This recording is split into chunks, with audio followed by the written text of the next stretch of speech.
So we are here today to talk about, instead of firing a client, which I've talked about more than once, it's before, when you get the client, when does a bid turn into consulting and when should you let it go? And this is very relevant. He actually gave me some great advice because I was really struggling with a customer. And yeah, I've been in business 15 years. Yeah, thousands of sales and a whole staff. And I still am being honest. I have struggled sometimes with customers because sometimes you don't know when to let go. There's sales that go real easy, like, oh, I want this, and I know I do this, so I provide that. Then this customer comes at me, and this is not the first one, but this is just the most recent one, with a list of things they want for their new server. Sounded reasonable. And then 5 emails, 40-minute phone call later, I don't know what she wants still. And maybe she's watching this. I don't think she watches my YouTube, but on the off chance. If not, maybe it'll be a good wake-up call. Good wake-up call. I just finally had to decline the project. And I hate doing it because she was a referral from one of my businesses that we actively engage with. Like, hey, you've helped my company, you can probably help hers. I couldn't. And not because they just had ways they wanted to do things that I didn't think made any sense to me. Like they wanted to use technology in a way, they wanted to use QuickBooks in a way that is not designed to be used, and then they wanted me to support that. And I'm like, no, here's the thing from QuickBooks that says that's not the way to do it. And I get this email back, well, I've been doing this for 20 years this way, and blah, blah, blah, blah, blah. And they lost track of their other IT guy, and I'm like, lost track of him. He quit returning your calls. That's probably what happened. I feel like it may be the backstory. I'm just assuming here, but that's definitely a possibility. Well, they ran away too. Yeah, they ran. You know, when I do a free consultation with people when I'm doing consulting, and I think doing that helps to put people at ease. Yeah. Because you got to give away something. And when I do that consulting call, in that first hour, I'm determining if I want to do business with this person, but they're also determining if they want to do business with me. And I give a lot of things away for free in that consulting appointment.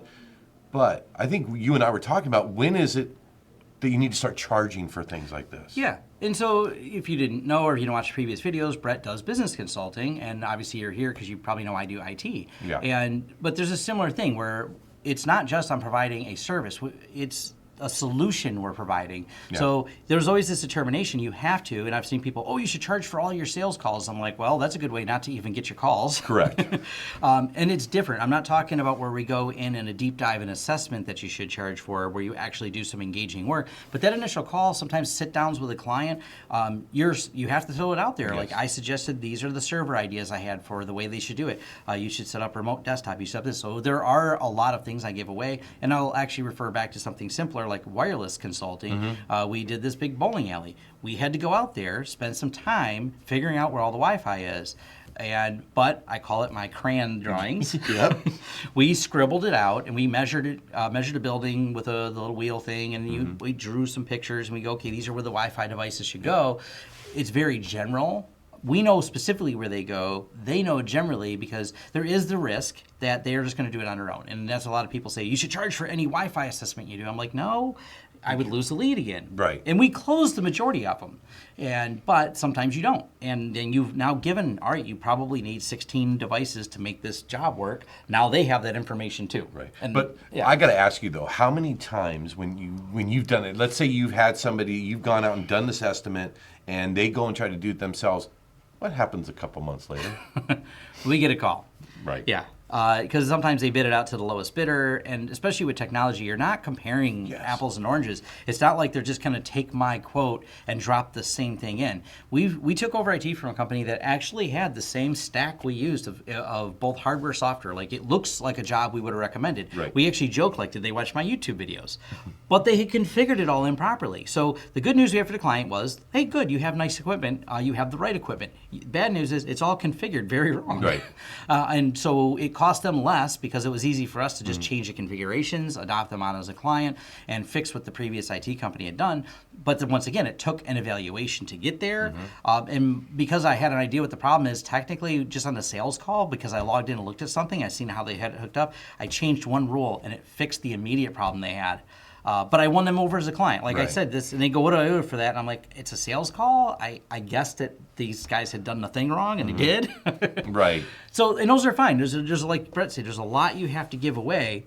it's really hard, but you do have to stop. And once I decided, I was like a 40-minute phone call and just all these emails back and forth that were paragraphs of telling me I'm doing it wrong is always a red flag. Right.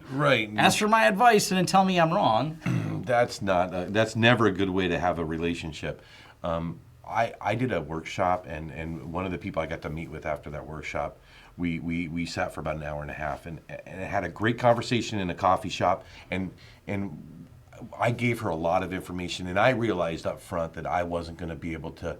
I was going to be able to help this person, but I wasn't going to make any money doing it. And there are sometimes you have to do that too. I was able to help her, and she was very appreciative. And I said, if there's ever something as you move through the processes that we talked about today, when you become successful what you're doing and when you want some more advice, then we can talk about, because she wanted to work with me. She couldn't afford what I was going to have to charge, even if I charged half of my rate.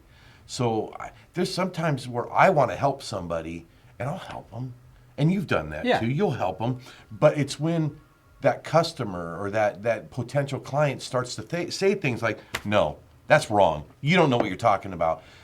There's a point where you have to say, okay, we either need to end this relationship or we need to start charging for it.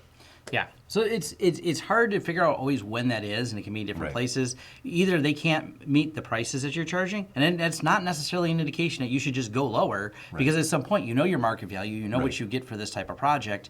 You should always be aligning to make sure your price value does match your market you're in. Correct. But in reality, is just some people that are going, hey, great, I want this. And that happens a lot with clients where they come in thinking they want something really big, and they realize that's just not an affordable solution to them. I'm like, people go in, I want complete redundant servers and all this other stuff. I'm like, oh, yeah, that's about $25,000. When do you want to get started? They're like, oh, my budget was $5,000. I'm like, well, we got to talk then. We're going to have to scale back to your size, because there is simply the hardware purchase alone exceeds your budget. Right. So there's times you can't do anything, but you still keep a very professional out. And that's what he actually had a suggestion for the wording you told me. Yeah. Do you remember what you said? I think it was you were resending an email, and I think they had said something about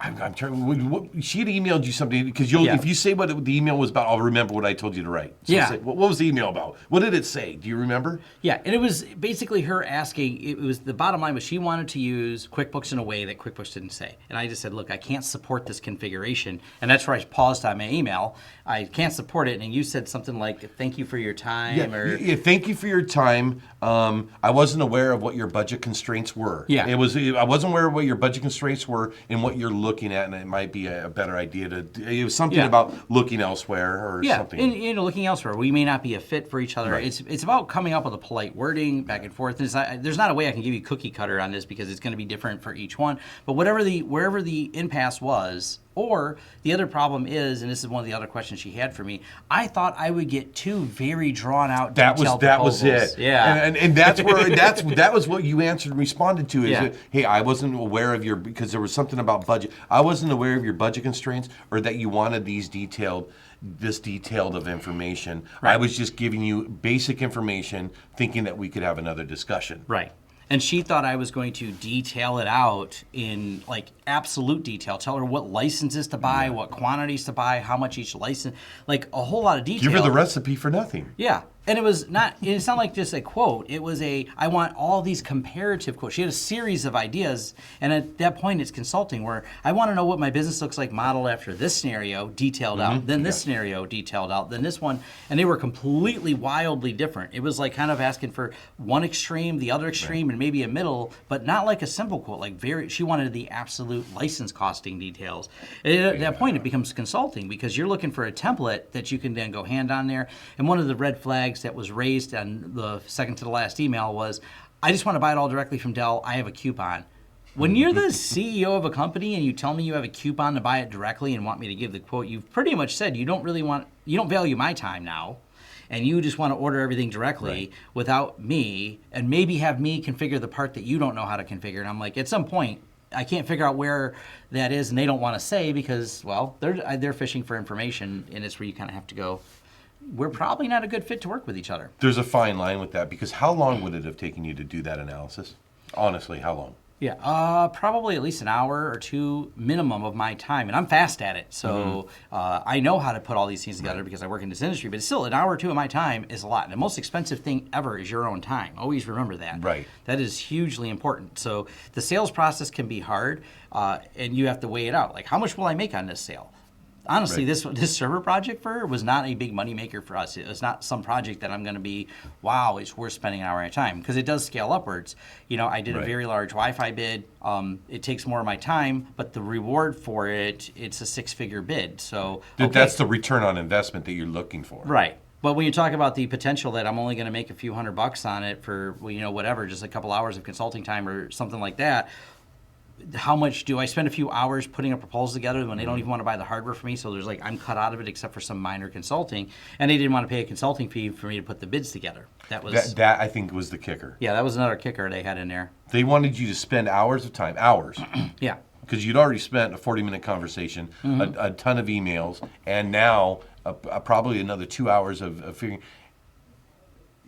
Don't do it. Yeah. Don't give away. I just got to say, you can't give away that time because your time is precious. Yeah. I can't even say precious. and it's hard because this is just a mentality you can read. It's the sunken cost Right. myth, and this is a problem where if someone puts a few dollars into something, they become so committed to it, even if it loses them more money. And that same mentality can catch you up when you're doing a sale, where you can just go, I'm just so committed because I got this far. Look, I'm 2 hours into it. I got to get a return on it.